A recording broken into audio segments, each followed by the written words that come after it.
All right, everyone. Welcome to our top 8 of the Titanium Challenge in August.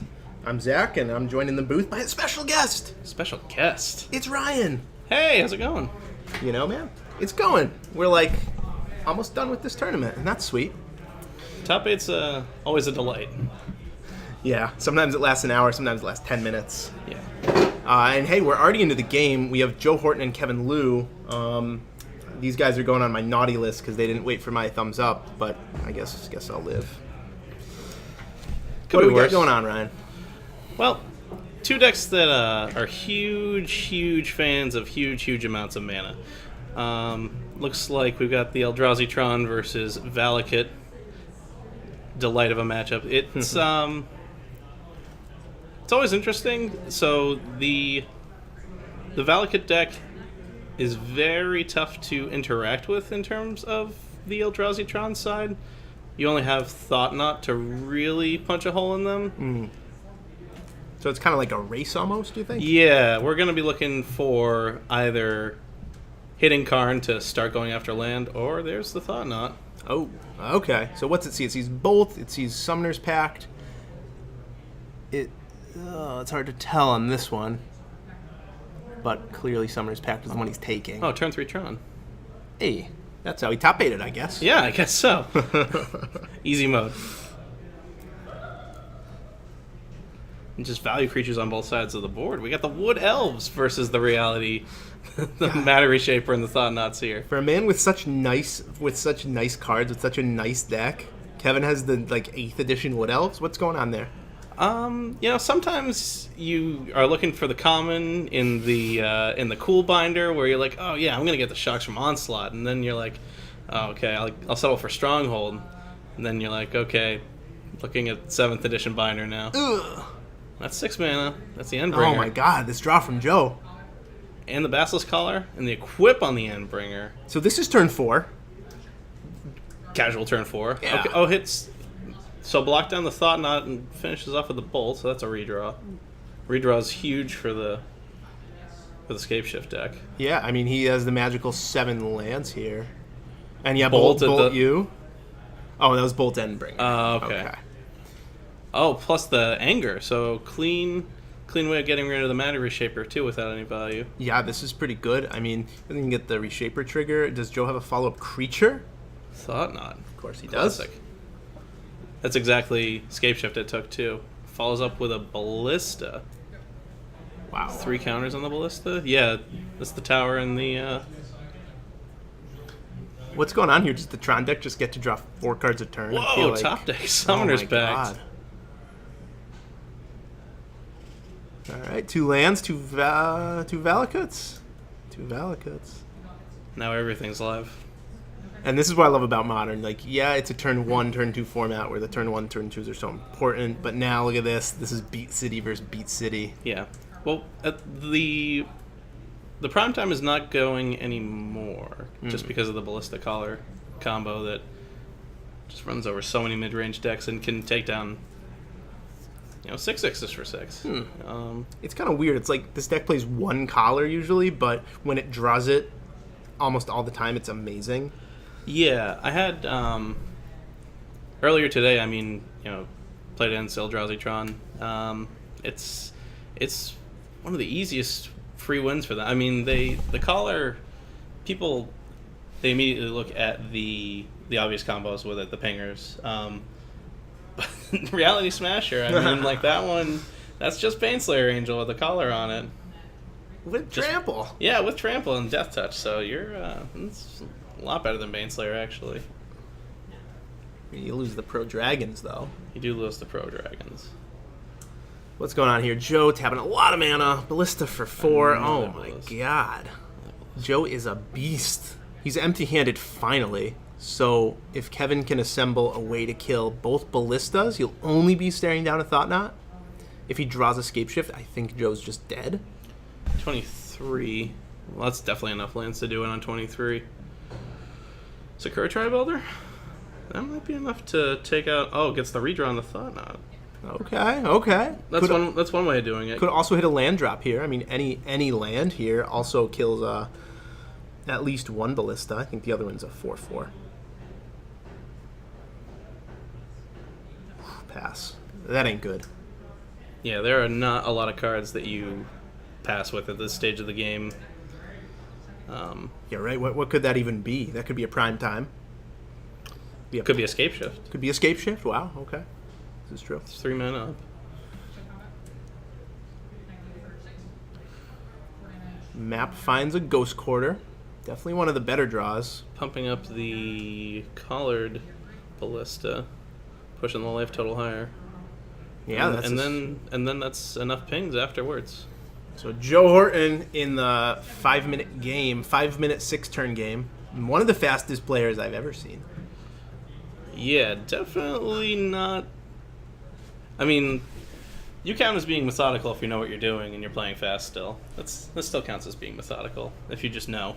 If you're just an uber genius. I guess he just knows. I mean, when you have Mountain Dew flowing through your veins, I think that helps. Yeah, that's a big assistance. He's in past tournaments I've seen him play a lot of Burn. Yes. So I mean, I don't know if this is just a backup deck that he just plays a lot too, but very proficient. Both players are very proficient. I've seen. This is the first time I've seen Eldrazi Tron in Joe's hands. This is not the first time I've seen Valakut on the other side of the table. Kevin Liu has top-8'd, I think, 3 or 4 Titanium events, has always played Valakut. He told me a couple rounds ago he only plays Modern, so always Valakut, only Modern.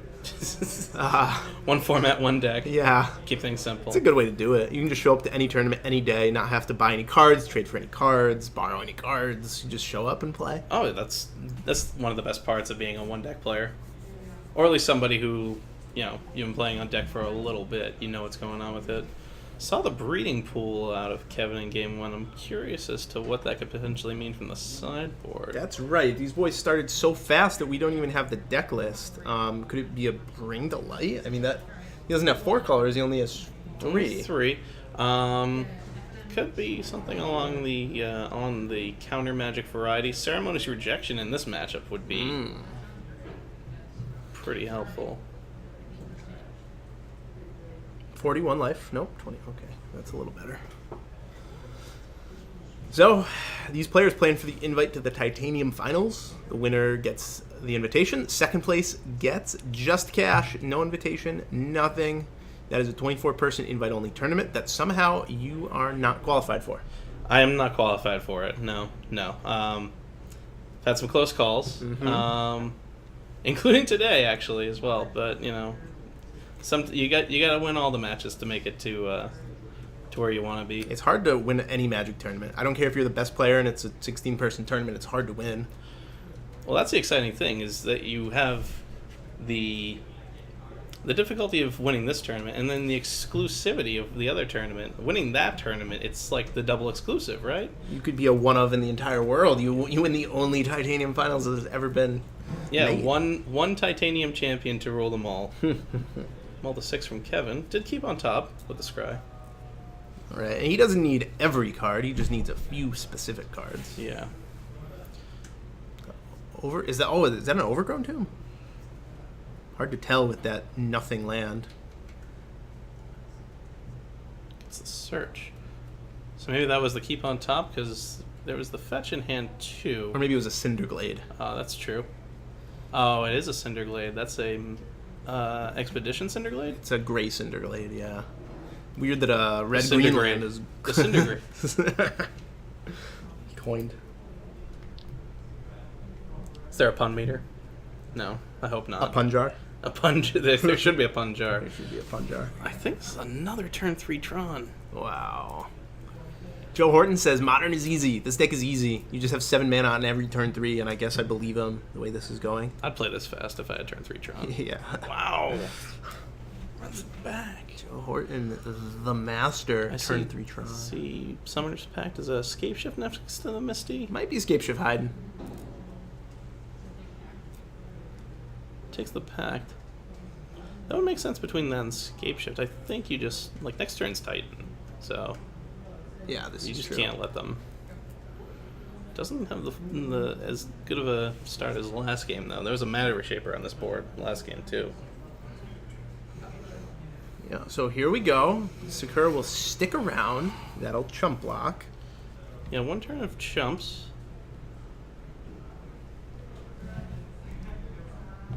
And this is sign one of somebody being a very talented pilot with a deck. You look at it and you're like, oh, I gotta get to 6 mana. I can't have this 5th land come into play untapped. It's just not as important. Oh, that wasn't Escape Shift. That was another 2 and 2 green card. The Chameleon Colossus. That's, I mean, it's okay. It's not a deck that's short on mana. Holy Another Thought-Knots here. This is... Thought-Knots against a deck like Escape Shift are just never... It's so good. They never die, right? They never... Well, the only time they die is when you die. If it gets to the point where they're doing egregious things with oodles and noodles of mana, they usually have the ability to just go upstairs instead. There are times where you go prime time, don't have a follow-up, and just Farseek or whatever next turn. Snap one of them off like we saw last game. Oof. Land go. Now, Chameleon Colossus is effectively an 8/8. In combat, it's an 8/8. I think do we have 8 lands yet? No, we don't. We're at 7 lands. Now, my Escape Shift math has never been that strong. Is this an instant kill or is this only 18 damage? It's only 18. The magic number is 8 lands for the big number kills. When you're talking, you have to get to 9 lands to start killing the people who are playing Martyrs of Sands in Modern. But which there was someone here playing that. Yeah, he was a fog deck, which I did want to... It had Isochron Scepter in it too. I was really jealous. That's sick. That's a lot of style points that I don't have in my life. Okay. Some life, okay. So, I mean, Joe is never going to be able to attack here with his current board. No. But any Endbringer, any Basilisk Collar, any Walking Ballista is a huge threat. I'm wondering what could possibly be in Joe's hand, just because it looks like a pretty full grip, and we, to your point, there's not much going on in terms of, Chalice of the Void X equals 6. 6? Wow! So all Summoners packs are no longer game-winning. All Primeval Titans no longer game-winning. Kevin has to find an Ancient Grudge. He has to find Escape Shift. He has to find something here. Stone draw. We draw on the Mind Stone. Yeah, if there's a deck that's good at finding things, though, it's the best top-decking deck in the format, Valakut. Yeah. I mean, it and the deck across the board from it are the two ones that have all the whammies. Okay. There's one whammy, but not big enough of one. That's a Reality Smasher that passed. This Chameleon Colossus is holding the fort down.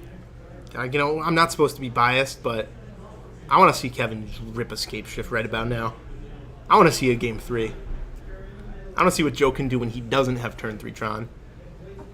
Deck's still really good. It's one of the most played decks in Modern for a reason, and there's plenty of turn 3 Tron games where they just roll away with it, and then there's a lot of games where they don't do much of anything. It's just play one land. They aren't doing anything egregious with Eldrazi Temple, and Chalice for 1, Thought on 4 is still good enough. Map and crack it. This will find a Ghost Quarter, or will it find a Seagate Wreckage? At this point, the Ghost Quarter is not going to be enough to handle the... Can't be Cavern of Souls. How is that the card to get?